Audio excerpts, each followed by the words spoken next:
This week on Viewpoints. We're supposed to handle everything from stop, drop, and roll to citizenship to drug abuse. It's a brand new school year. We speak with two educators about some of the big challenges they're facing. Then, there's a lot more sort of quirkiness and weirdness to their outlooks and music and all of that stuff. It doesn't feel like when we had like a Britney, it felt like she had to be like the pop star. We cover the fast-moving world of pop today. I'm Marty Peterson. And I'm Gary Price. These stories in depth this week on your public affairs magazine, Viewpoints.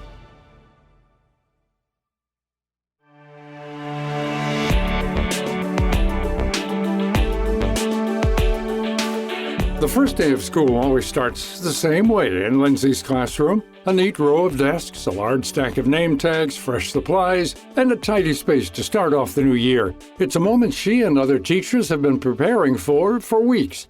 The quiet before the classroom fills with chatter, countless questions, and the constant energy only 9 and 10-year-olds can bring. Lindsay is a fourth-grade teacher at a public school in the Chicago suburbs. For this story, she's not sharing her last name so she can speak openly while still maintaining her privacy.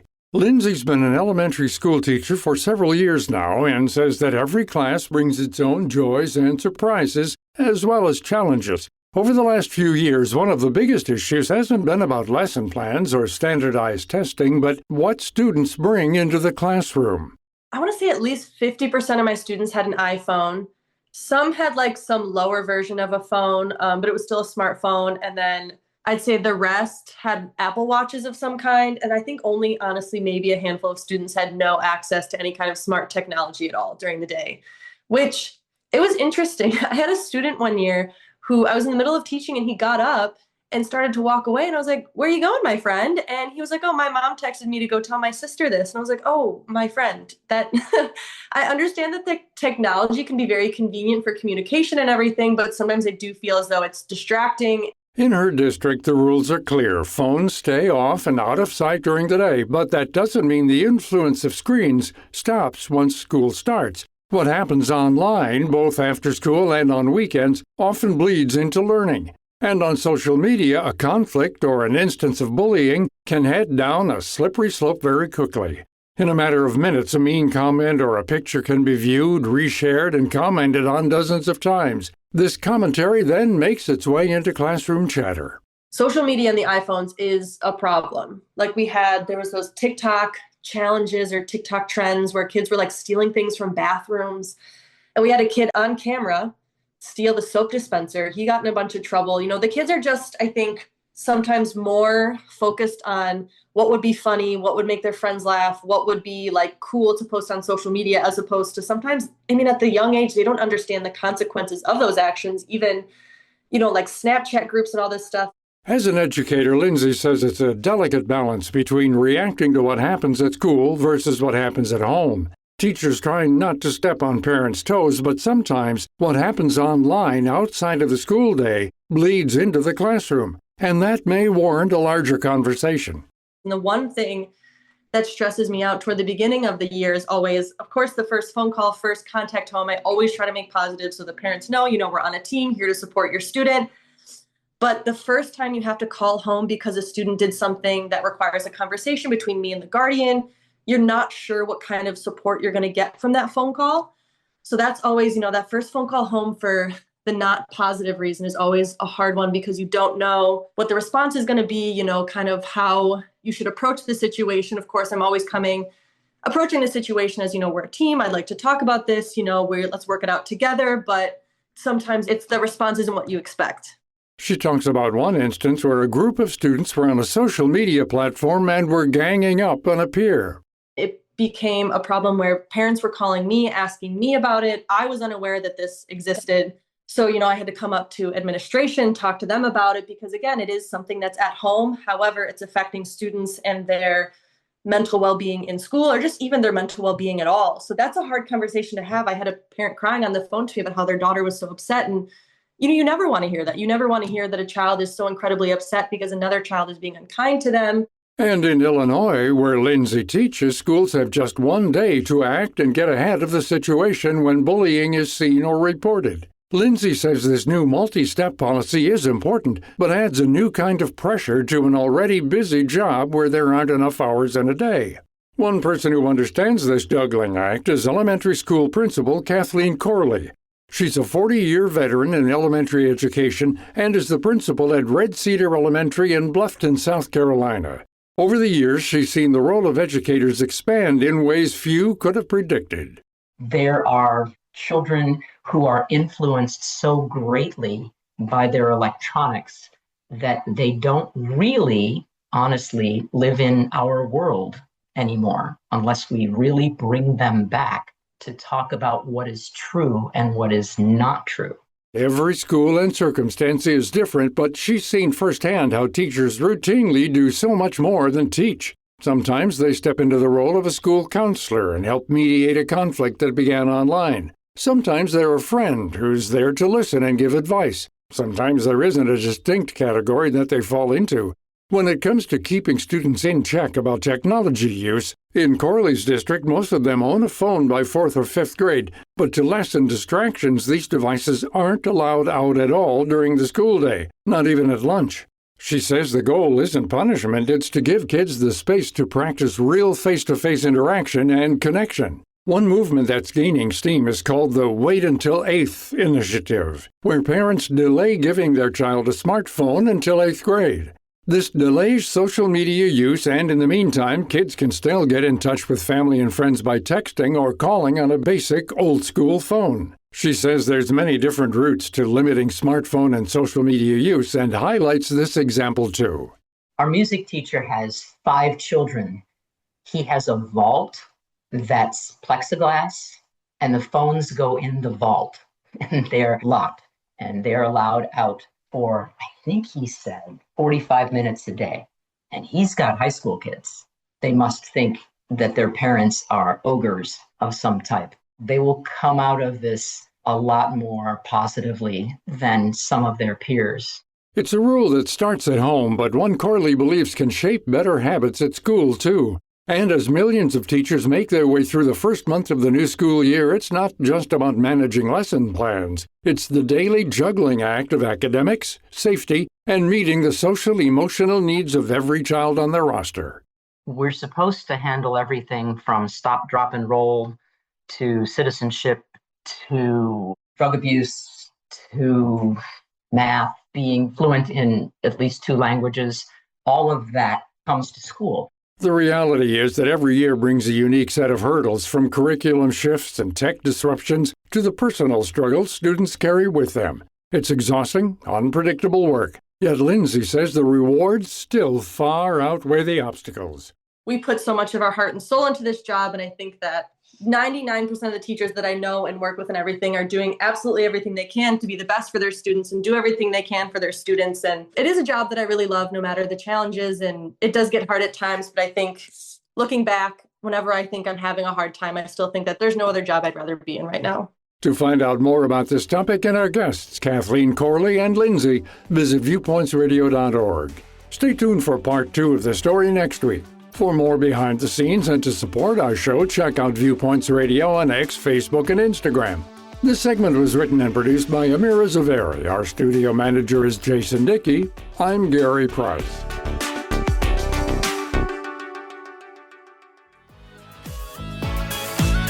Coming up, from Chappell Roan to Sabrina Carpenter, why female pop stars are bigger than ever when Viewpoints returns.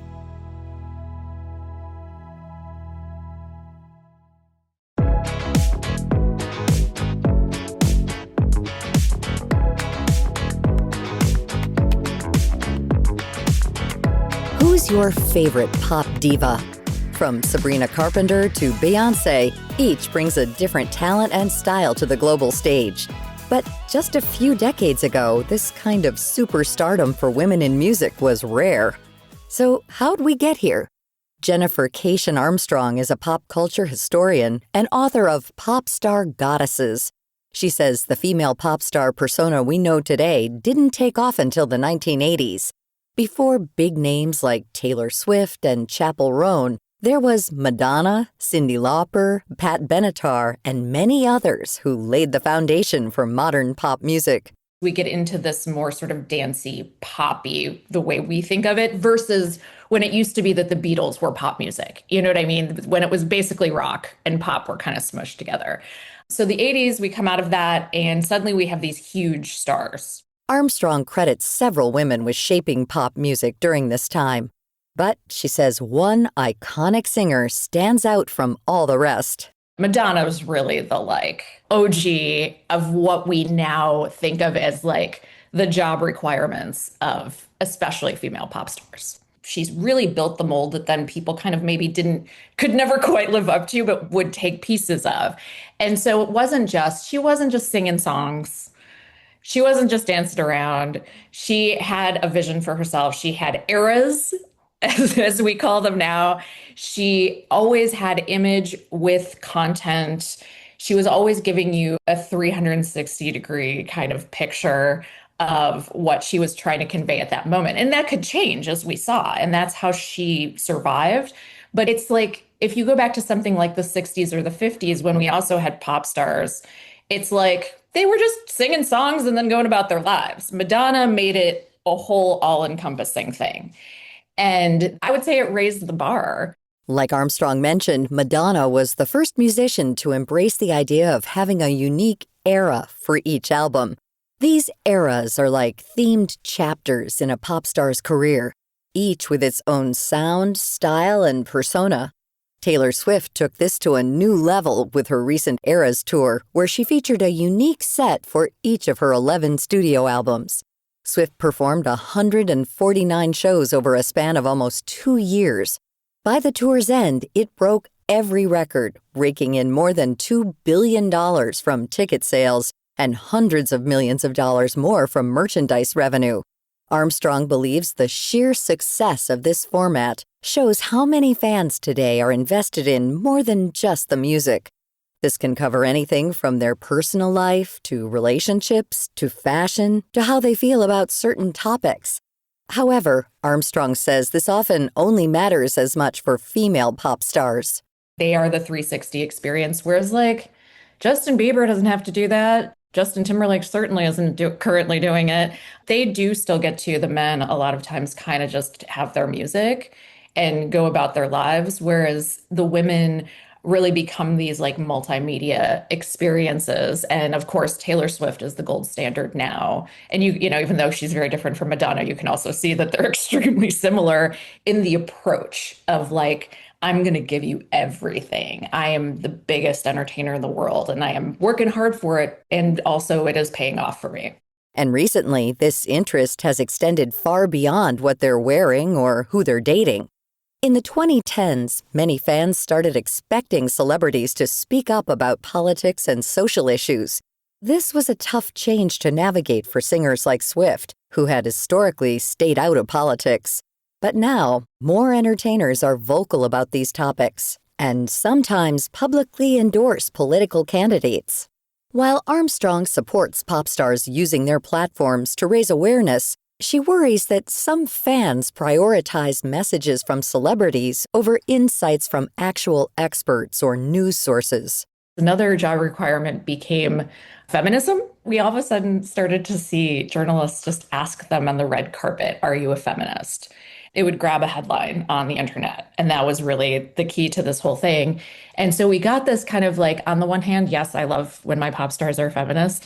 On the other hand, it's kind of a weird situation where, again, as usual, it's were the Justins asked if they were feminist? No. You know, the men aren't asked this kind of thing, and the women are. And this is where I think the political started to come into play too, where now we just had an election where all of our major female pop stars were asked to endorse a presidential candidate. And if they did not, they got in trouble with the public. And that's kind of mind-blowing if you think about it. I think just because you can write lyrics or do a dance routine does not necessarily mean we should all look to you for your political guidance. There may be a lot of pressure and added commentary in the spotlight, but that hasn't stopped a new wave of women from breaking into the industry. Just look at Gracie Abrams, Olivia Rodrigo, and Tate McRae. 1 year ago, they were all relatively unknown, and now they're selling out stadiums and headlining music festivals. Even with these stars on the rise, the biggest names in pop aren't going anywhere. In fact, Armstrong says there's room for everyone.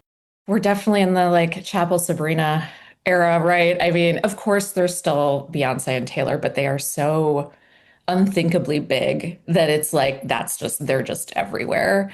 We had Charlie XCX, especially omnipresent last summer, and Sabrina and Chappell. And I mean, Billie Eilish is already old school. But I think it's really cool to see these women in particular because they're all very different, first of all, from each other. And there's a lot more sort of quirkiness and weirdness to their outlooks and music and all of that stuff. It doesn't feel like when we had a Britney, it felt like she had to be the pop star, whereas now we're getting a bunch of different, I think, points of view. And it does feel like these women have learned lessons from all of those women before them. And just like these stars learn from each other, there's also a lot we can learn from them, too. In her book, Armstrong highlights the strengths of these women. Although their talent, looks, and superstardom might feel out of reach, a big part of their success comes from feeling relatable. Each of these women built their platform off authenticity, their ability to connect with fans, and some really great music. I think that is the difference between the men and the women. And it comes from all the factors that we were just talking about, that they are held to this higher standard, that they have to have a bigger message. But that means the ones that last, I feel like we connect with some bigger thing than just their music. There have been lots of people who are good at music, but, Beyonce represents something. She represents this power. And, she did this. Are there qualities of hers that I can look to and emulate? And, these women are at the top of their game. They're usually very smart businesswomen. And we can kind of take that into our everyday lives in much more normal and grounded ways and say I have asked myself, what would Beyonce do at times? You can say okay, I can be a little stronger here. Or she would ask for what she wants. So these women are in positions of power that can bring out some of their good qualities. And, we can look to that and harness those a little bit. And you can also kind of just channel it by enjoying their music. To find out more about Jennifer Cation Armstrong and all of our featured guests, visit viewpointsradio.org. You can find Armstrong's book, Pop Star Goddesses, on Amazon.com or request copies to be stocked at your local bookstore. For more behind the scenes, check out Viewpoints Radio on X, Facebook, and Instagram. This segment was written and produced by Grace Galanti and Amira Zaveri. Our studio manager is Jason Dickey. I'm Marty Peterson.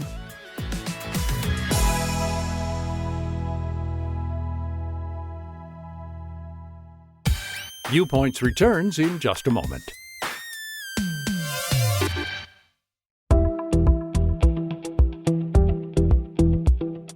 This is Viewpoints Explained. I'm Ebony McMorris. As medical researchers continue to find ways to improve cancer diagnosis and patient outcomes, experts say artificial intelligence may play an important role.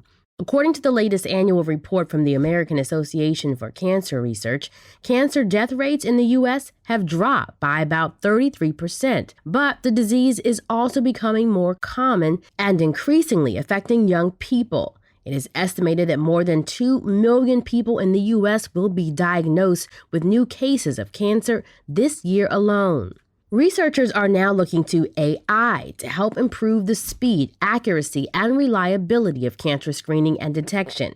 For example, the Food and Drug Administration has approved the use of AI-powered software designed to detect cancer in medical images like mammograms. AI also can sift through large data sets and identify patterns, which could save researchers time and effort while also providing insights into how cancer behaves, how it spreads, and potential treatments. Currently, there are a variety of predictive, prognostic, and diagnostic AI tools available for healthcare providers, but how those tools are used varies widely on who is using them. As the technology continues to evolve, some researchers are beginning to set guidelines for how to use AI responsibly to ensure that results are accurate and patients are protected.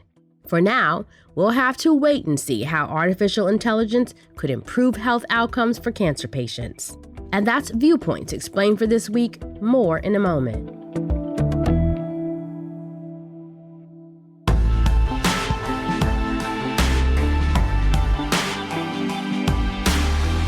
Welcome to Culture Crash, where we examine what's new and old in entertainment.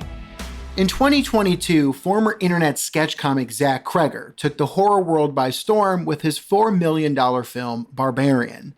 Hinging on a millennial meet-cute at a double-booked home rental, Barbarian surprised audiences with its casting misdirections and mid-film rug pull to drum up an incredibly positive word of mouth that led to a $45 million domestic return in theaters and helped the film earn a place on countless internet lists of the best movies on streaming.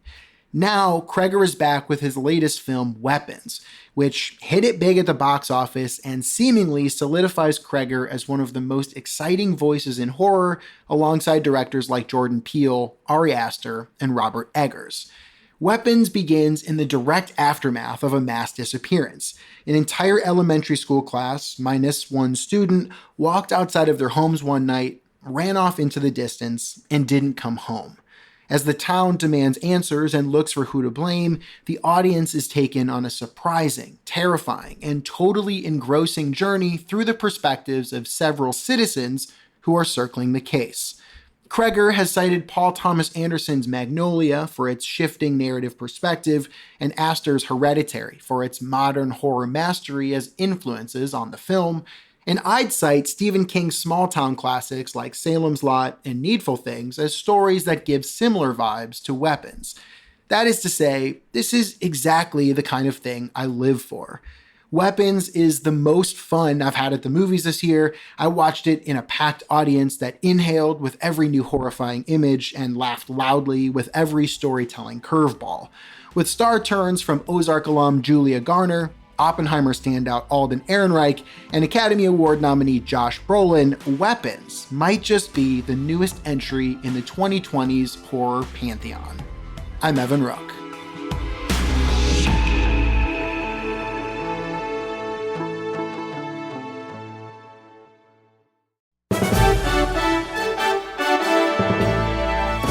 And that's Viewpoints for this week.